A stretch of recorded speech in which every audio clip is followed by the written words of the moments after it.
here and watching heads in agreement. David Burstein, founder of Run for America, he's a Democrat.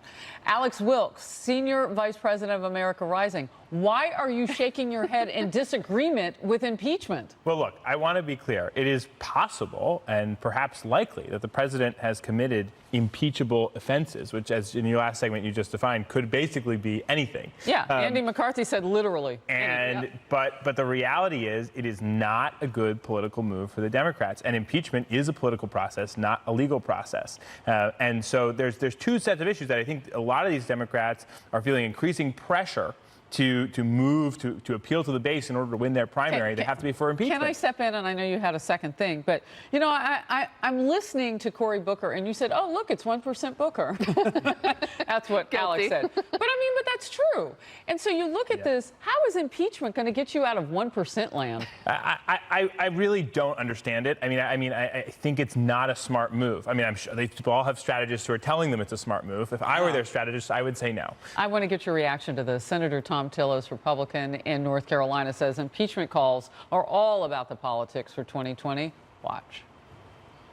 This is clearly politics, fundraising, and presidential campaign politics.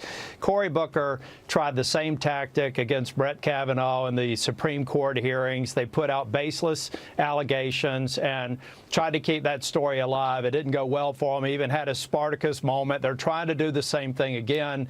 There is no collusion. There is no obstruction. Mueller didn't produce anything new today, and we need to move on. Senator Booker, I am Spartacus. But Spartacus had more than 1% support. Right. That's why the movie was Spartacus famous. Had a lot of support. Well, look, I think that the Democrats pursue impeachment at their own peril, and not just with swing state voters, because we know that over 60% of Americans want them to move on. They don't want impeachment proceedings against this president.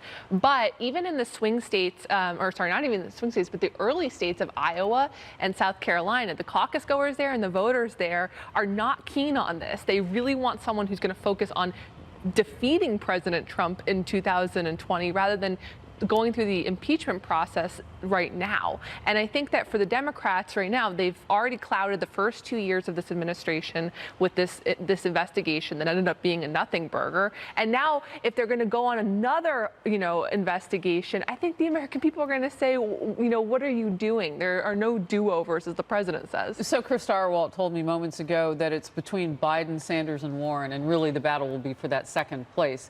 Warren is coming up in the polls, and she's talking a whole lot about impeachment. Why does it work for her but nobody else? I think she's actually found one of the few kind of honest ways to talk about it, in the sense of she said, look, this is not this. I didn't start my campaign this way. I've looked at it. I actually waited to read the report. She was non-committal on it and came out in that. I think she's behaved a little bit differently about it in her response. Just by reading it, apparently. Well, yeah, which I don't know if you actually polled all these candidates. They've all read the report in its entirety.